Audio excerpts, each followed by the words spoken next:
자, 새 제시문을 가지고요. 공통 주제를 설정하고 그 주제와 관련된 구체적 상황을 끌고 와서 이 공통 주제가 우리들에게 주는 교훈이 무엇인지를 한번 생각해보는 그런 유형의 문제입니다. 근데 요거는 뭐 여러분 용어로 하면 뭐 낚시, 뭐 수험생들로 하여금 좀 오판하도록 보시는 그런 측면도 없지 않아 있습니다. 문제 내는 사람 입장에서는 수험생들의 여러 가지 능력이 정확하게 능력별로 이렇게 딱 파악이 되는 그런 문제를 내야 한다는 부담감이 있겠죠. 이 문제 같은 경우는 그것이 어떤 식으로 또 그런 의도가 문제를 내서 단순히 생각하는 학생과 세밀하게 이렇게 상황을 분석하는 학생, 그런 습관이 돼 있느냐 안 됐느냐, 뭐 이런 걸 어떻게 구분하는지 한번 보시기 바랍니다. 가글은 되게 유명한 그 토인비라는 학자의 글입니다. 인간의 4대 문명 발상지 중에 하나는 황하유역은 중국의 양자강 유역보다 기후가 환경이 굉장히 척박한 곳입니다. 여기는 겨울에 얼어버리고 여기는 얼지 않습니다. 여기는 너른 평원을 가지고 있고요. 먹고 살기에 좋은 곳입니다. 그럼에도 불구하고 환경적으로 더 불리한 여건인 황하에서 문명은 태동하는 겁니다. 그것은 가제신문에 약간 언급이 돼 있지만 이런 어떤 변화무쌍한 그 어떤 자연에 대응하기 위해서 인간들이 머리를 쓰고 대처 방안을 마련하는 과정에서 자연을 극복하는 힘을 길렀던 덕책이겠죠. 두 번째 나글에서는 이제 정약용 선생의 글입니다.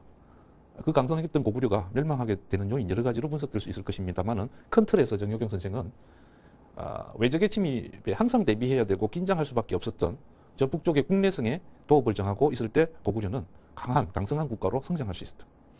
그런데 안전한 남쪽 평양으로 전도한 이후에 고구려는 결국 멸망의 길을 걷게 된 것이다라고 진단하고 있습니다.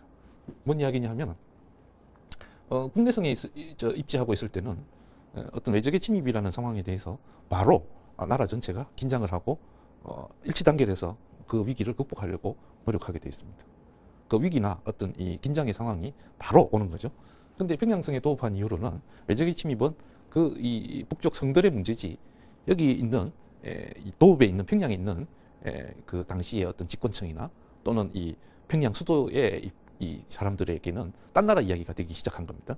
그러면서 급격히 고구려는 약화되는 쪽으로 갔다. 이게 이제 정약용 선생의 분석입니다. 다시는 수험생들을 또 유혹하는 그런 장치입니다. 제목을 쌤이 먼저 적었습니다만은 시의 후반부에 보면 인간의 삶에 있어서 고통은 성숙한 인간으로 가기 위해서 꼭 필요한 것이다 라는 이런 내용을 맨 마지막 시의 사명에서 하고 있습니다. 완전한 인간이란 고통을 필요로 하는 법. 고통은 인간을 객정적으로 발효시킨다. 인간의 삶을 확대하고 인간의 삶을 더 높이기 위하여. 이렇게 시를 끝맺고 있습니다.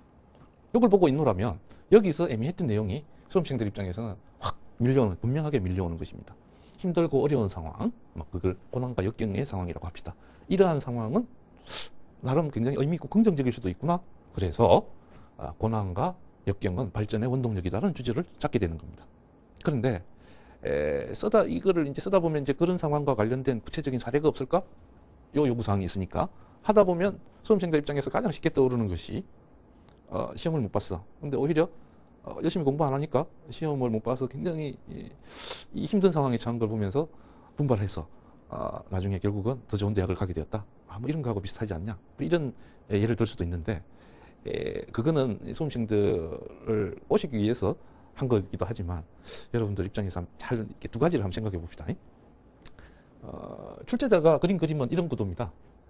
인간이 살아가면서 그게 이제 개인적 차원이든 집단적 차원이든 간에 아주 감당하기 힘든 상황을 안 만나면 제일 좋죠.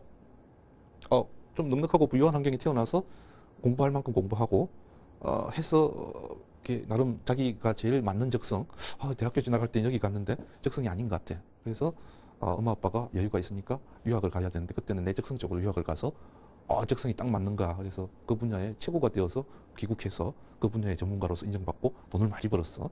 뭐 이게 훨씬 낫지. 어렸을 때부터 아주 그냥 가난한 집에 태어나서 온갖 공부하고 싶은데도 공부도 못하고 뭐 이런 식으로 사는 게 그렇게 바람직한 건 아니죠.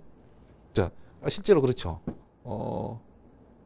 우리가 예를 들어서 어렸을 때 아주 힘든 환경에서 태어나가지고 고생하다가 나중에 크게 성공한 사람들은 왜 유명하냐면 그런 경우가 현실에서는 없기 때문에 유명해지는 거죠.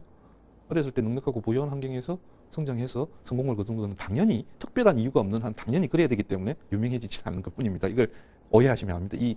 이 논제의 주제하고도 관련이 있어요. 포인트는 이거였어요. 왜 고난과 역경의 상황이 오히려 발전의 동력이 될 수 있는가? 그 과정을 한번 생각을 해보자. 이 기회에. 그런 의도였거든요. 그러니까 쉽게 이야기해서 이 논제는 힌트는 중간중간에 줬습니다만은 껍데기로 읽으면 고난과 역경의 상황이 발전의 원동력이다. 이렇게 읽히지만 사실은 속에 숨겨진 건 이겁니다. 도대체 어떤 과정을 통해서 이 어려움의 상황이 발전의 동력으로 되는가? 역설적이게도. 그건 딴 게 아니죠. 고난과 역경의 상황에서 사실 대부분의 사람들은 그 어려움 앞에서 좌절하고 맙니다. 실패하고요. 꼬꾸라집니다. 자기가 의지는 있었지만 현실적 역량이 안 돼서 좌절하고 실패하는 경우가 더 많겠죠. 의지박약이라서 하는 사람도 있겠지만 무조건 의지의 문제는 아닙니다. 네. 어쨌든 그 어려움의 상황을 회피하지 않고 이게 어쩔 수 없이 내가 맞닥뜨릴 수밖에 없는 거고 지금 내가 극복하지 않으면 나중에 또 닥칠 수 있다는 생각으로 어쨌든 이 고난과 역경의 상황을 내가 이겨내리라는 굳센 의지를 가지고 노력하는 과정에서 그러다가 대부분의 경우는 굴복하고 실패하고 사라집니다. 그런데 그걸 이겨낸 주체는요, 그 과정에서 역량이 업그레이드 되는 겁니다. 그 결과가 바로 발전이 되는 겁니다.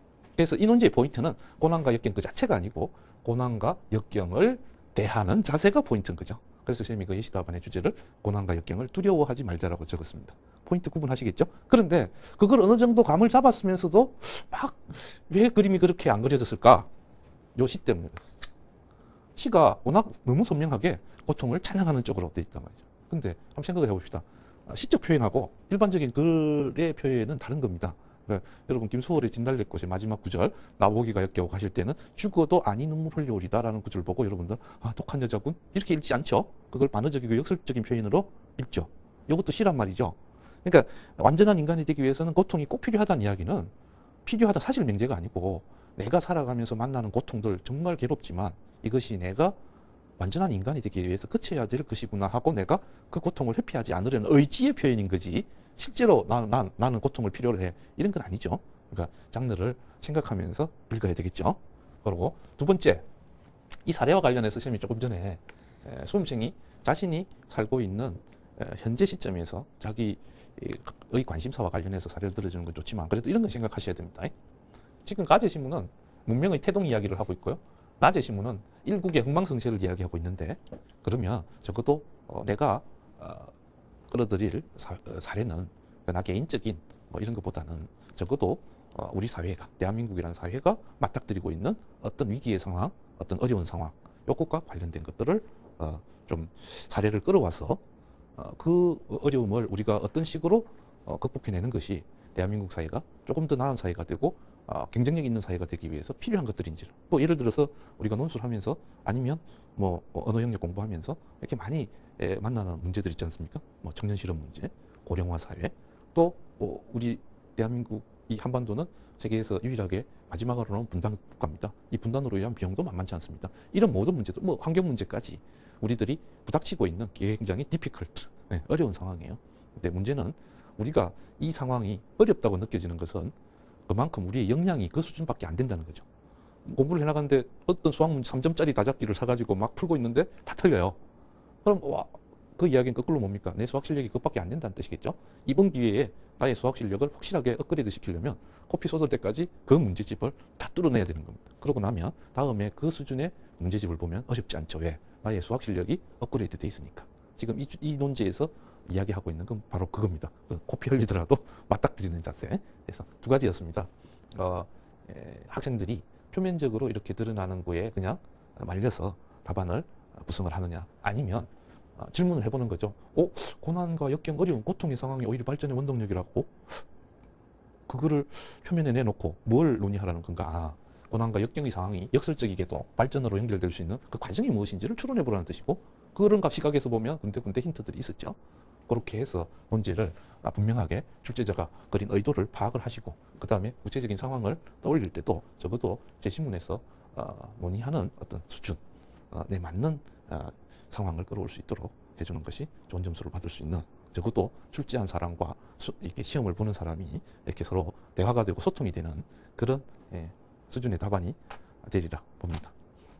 오늘 한 번 더 생각해서 조금 더 나은 답안을 생산하는 그 자세에 대해서 알아보았습니다. 오늘은 여기까지 하도록 하겠습니다.